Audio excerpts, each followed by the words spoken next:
僕お店出した時に本当に暇だったんですよね。このままやばいなって思ってた時にミシュランガイドに掲載していただいて、日本全国の在来品種のお蕎麦を食べ比べできて、こんなにお蕎麦って美味しいんだと。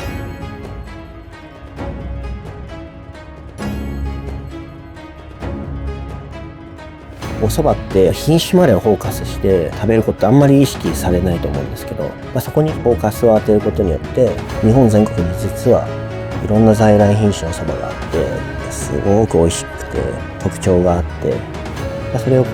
皆さんに知ってもらいたい。お蕎麦の味だったり香りだったり楽しんでもらうっていう意味合いも持ってやってますね。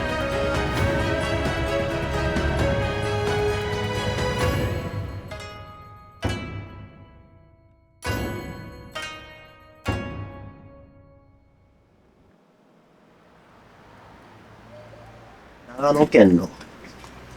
山形村産の野いくら番所在来。これ電動石臼なんで、これにかけて粉引いていきます。うちのお店のスタイルが在来品種のお蕎麦をメインにのみ扱ってるので、日本全国の在来品種のお蕎麦を当店で食べ比べできて、お蕎麦の味だったり香りだったり楽しんでもらうっていう意味合いも持ってやってますね。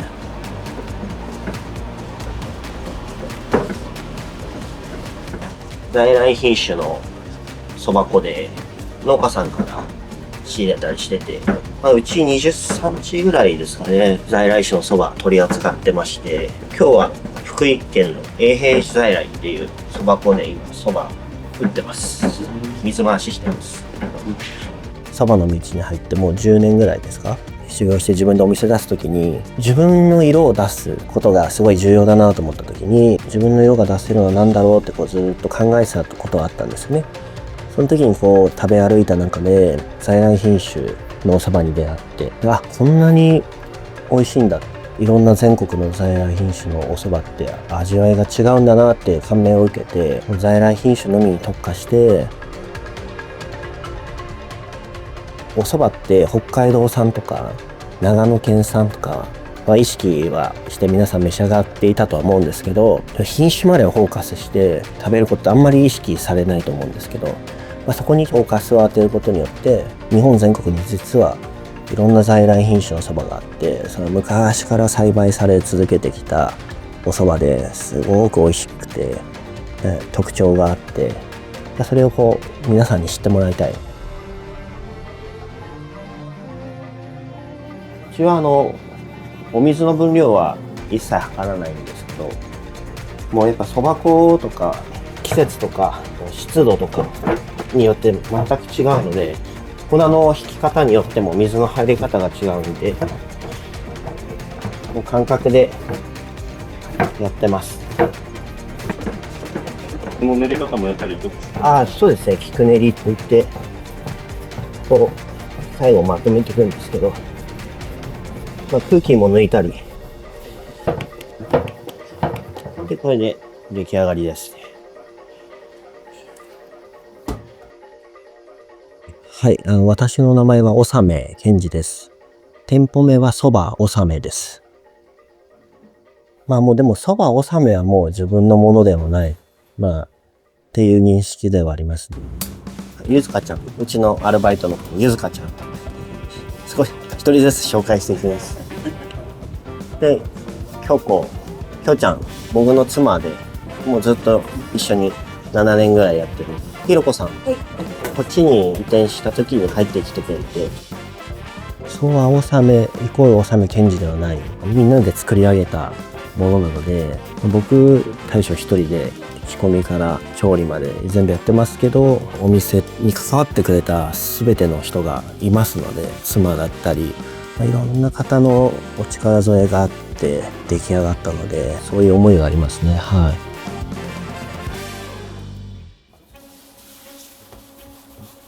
い。で、これをどんどん大きい玉広げてってのして、切って完成です。僕お店出した時に、2社ダブで出して2階だったんですけど、何屋かわからないって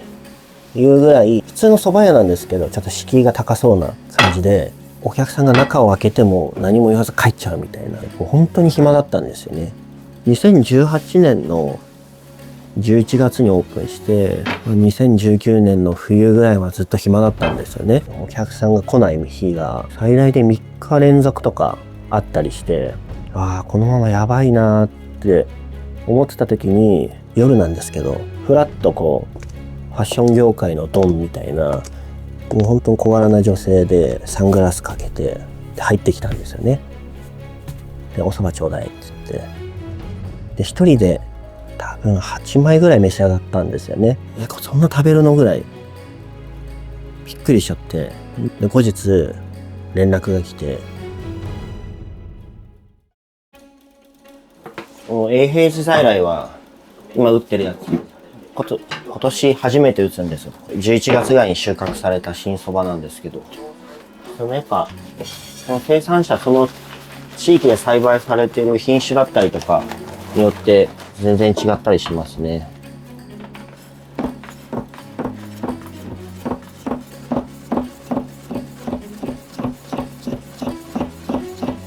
すごい美味しかったわって言って連絡が来て、実はその人がすごい有名なフードライターの方で、そこからですね、その方がもう1ヶ月の間に3、4冊ぐらいいろんな雑誌とかにドドドって載ったんですよね。それが転機ですかね。そこから少しずつ増えて、で、1年後にそのミシュランガイドに掲載していただいて、もちろんわからないですよ、来た時には。ただすごい視点が違うというか、質問の内容とか食に対する質問がすごい鋭くて、ミシュランガイドの方もすごい鋭い質問がすごい言われて、で後日そのミシュランガイドのものですみたいな感じで名乗っていただいて、そこからですね。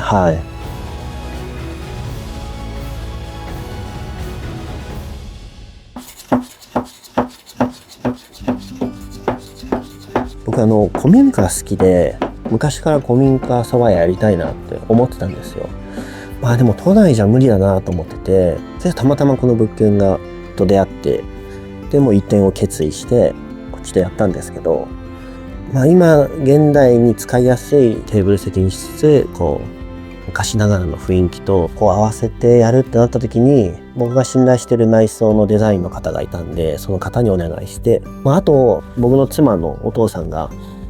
骨董アートコレクターで、もういろいろ趣味で集めてるんですけど、それも活かせるなと思ってよく喜んでます。ようやく飾れる場所ができたっつって、このためだったのかって。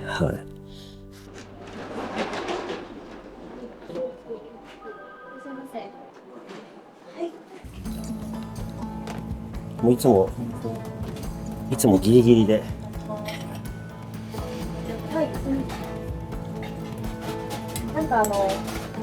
これはそばの実を茹でてるんですよ。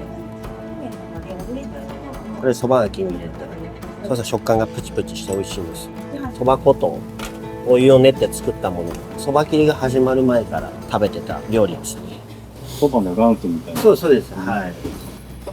これ火にかけて、あとは練り上げて火を通して、硬さはお店ごとに違うと思うんですけど、うちは結構柔らかくで、これ火が通って練り上げたら完成です。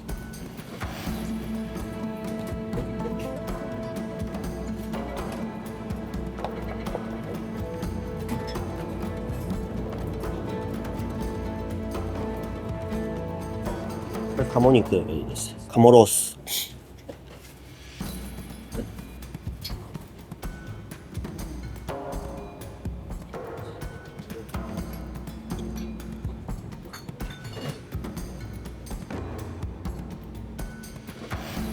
これ手羽先の塩焼きで、これ今日の前菜盛り合わせですね。左から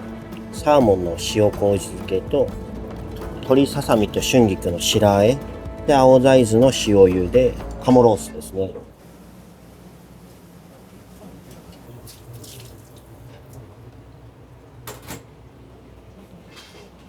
まあお昼はもうこんな感じで、コース、もう流れがあるので、次卵焼き出して、お蕎麦が出るって感じです。僕、父が、まあ料理人っていうか、レストランやってたんですよね。でも小さい頃からもう小学生ぐらいから父が休みの日は家で料理作ってくれたりとか、まあ、よくこう遊んでくれたりしてて、でもやっぱこう憧れの父というか尊敬してたんで、かっこいいなみたいな、俺も料理やろうかなみたいな、まあ、反対はされなかったのかな。厳しい世界だよぐらいは言われたと思うんですけど、はい。やっぱ最初すごい喜んでましたね。まあ僕の父もそうですけど、妻の両親もなんかこう雑誌買ってくれましたし、最初はすごい喜んでましたね。はい。こう見えるそばを使おうっていうのは意識してますね。どこの生産者がどこで栽培して、どういうふうに保存管理してうちに届いているのかは意識してます。やっぱり全部バトンタッチなので、生産者からで僕がお蕎麦を仕立てるということなんで、そこは意識してますね。はい。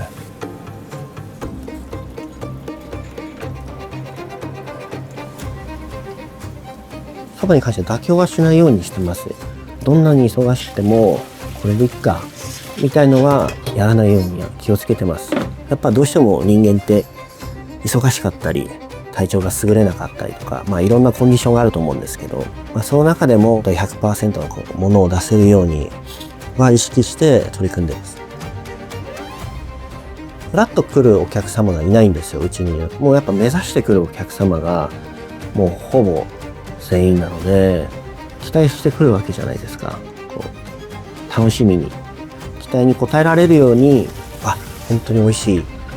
来てよかったって思えるようにはすごく意識してやってます。はい。そばってすごい繊細なんで、香りも出て座ってれば香るわけではなくて、やっぱ鼻に近づけて、周りの中が香水とか他の香りがしてしまうと分からなくなるでしょ。これは粗挽きそばです。ちょっと太くなってるんです。でこうよく見るとつぶつぶ星っていうか粗い粉が入ってるんで、表情はちょっとだけ違うんですけど、チャンスは1回しかないかなっていうのを結構意識してて、来たお客様を本当に満足させないと次につながらないっていうのをそう意識してたので、そこはやっぱ気張ってやってましたね。それが実って少しずつ今打ち応えがあるのかなって思ってます。はい。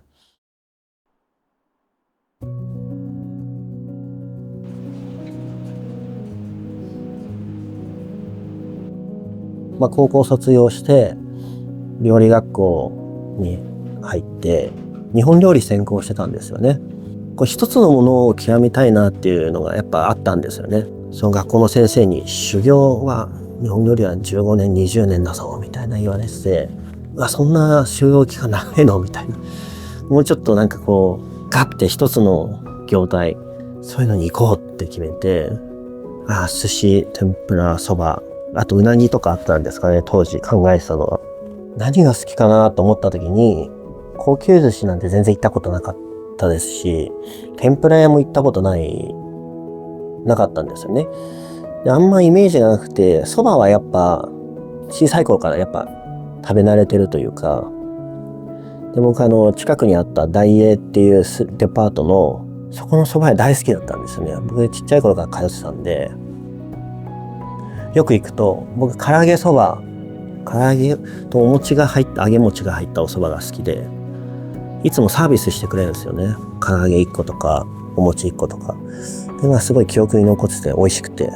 そばいいなみたいな。それでそばを選んだのがきっかけですかね。よくよく考えてみると、そんなにこうそばやるぞみたいなそういう領域ではなかったですね。軽い気持ちで入りました。だから会ってみたいですけどね。その僕が10代の時に多分50代か60代ぐらいだったと思うんですよ。夫婦でやってたんですよね。今80代とかぐらいなんですかね。もしこの YouTube とか見ていただけたら、僕もあんま顔変わってないんで、納めっていう名字もすごい珍しいんでね。見てくれたら嬉しいなっていうのはありますよね。じゃあ今来ます。はい、ありがとうございます。全然 OK だし。ありがとうございます。ありがとうございました。ごちそうさまでした。ありがとうございます。ありがとうございます。ありがとうございます。素晴らしく美味しかったです。僕の料理学校の恩師で担任の先生、岡田先生、南部美人。はい、岩手の南部美人の倉本でございます。はい。そば最高に美味しかったです。ありがとうございます。もうまた成長して。あ、よかったです。ごちそうさまでした。叱られてばっかだっいや、そんなこと優しくしてたじゃん。た。でもなんかこうやって僕が独立してからもう2回ぐらい来ていただいてるんですけど、こうやってなんかその時はこう教わってたのこう僕がお店出してこうやって来ていただけるのが本当に嬉しいです。いや、もう修行先からね。はい、そうなんです。私がお世話になった人から習って、はいさらにこうやって成長してるっていそうなんです。ありがとうございました。ねはい。またぜひ。はい。そばは日本の誇りですので、あ、そうですね。はい。蔵元の来るそば屋ですから、なかなかないですから。今あれだ、世界66カ国に輸出してるから。あ、そうなんですね。 66カ国行ってますから。ありがとうはありがとうございます。ありがとうございました。いいえ、また。はい。い。お疲れ様です。ありがとうございます。いや、ありがとうございました。よかったです。喜んでいただいて、美味しいって言っていただいたんで、少しは成長できたかな。ありがとうございます。仕事に対して、料理に対しては、やっぱ父なのかなって思いますよね。さっきも何度も出てきてるんですけど、やっぱこう、なぜ料理人に、なぜそば職人になってたどるとやっぱ父が料理人でやっぱ憧れの存在だったんで、そこがつながってるのかなって僕のルーツは思います。よく言われてたんですよ。父の周りのお客様と一緒にご飯行ったりとかあって、僕ケンジ君って呼ばれてたんですけど、ケンジ君お父さんは超えられないよってよく言われてました。でもすごいありがたい環境ではありましたよね。こう結構修行時代へこんだりしまくってたんですよね。相部屋で修行だった要はプライベートがもうゼロだったんですよ。休みが週1で、休みの日父にバー連れてってもらって一緒にお酒飲んだりとかして、こう仕事の相談とかいろいろ乗ってもらってたんで、やっぱそういう環境はありがたかったですよね。仕事の相談できるってなかなかないじゃないですか。同じ職種だったりしないと細かい相談はできないじゃないですか。そこはすごくかなり助かりましたね。いや、あんまそういうの考えたことないんですよね。なんかこう、自分で超えたとか、超える超えないはやっぱ他人じゃないですけど、周りが評価するものなのかなっていうのはありますし、超えられないんでしょうね、一生、父は。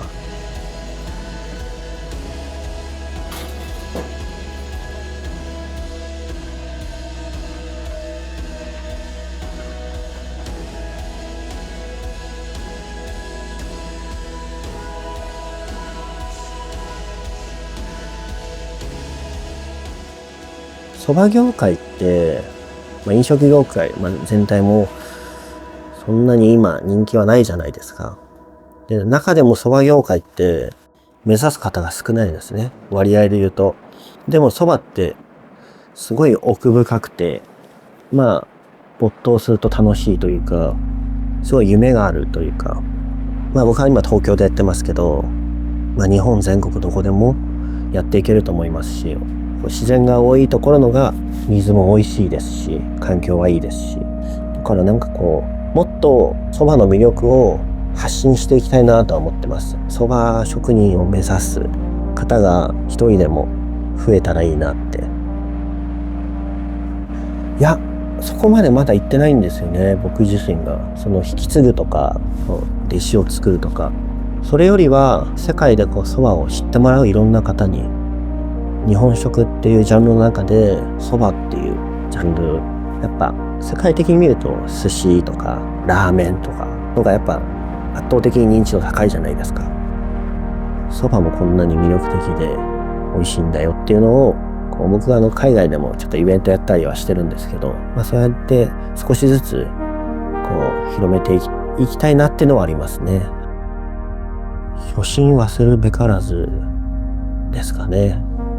父にそのお店オープンするときに毎日が開店日だと思ってやりなって言われたんですね。すごい響いたんですよ。その開店日ってこうすごいこう気持ちが上がってるじゃん。自分でお店が持ってた、よしもう本当に頑張ろうみたいな。慣れてくると忙しくなったりとか、月日が経つとやっぱ忘れがちであり、こうふと思い出したりはしますよね。やっぱこう毎日が開店日だと思ってやらなきゃダメだなとか、大切にしないとなって。今あるのはもう本当に僕、家族が大好きなので、妻と娘と休みの日はもうずっと一緒に遊んだりとか、やっぱそういう支えがあるから、だからこう初心を忘れないで、こう傲慢にならないで、今あるのは妻の支えだったりとか、そういうのはやっぱすごく自分に言い聞かせていますね。僕もやっぱ忘れちゃうんで、やっぱ生かされてるなっていうのはやっぱすごく感じましたね。全てにおいてそば納めは自分一人のものではない。本当に関わってくれた全ての人の力があって成り立ってるものなんで、やっぱ生かされてるなって、おそばを通して自分一人では生きていけないというか、自分一人の力ではない。経営がこう続いてるのはお客様が来てくれるおかげなので、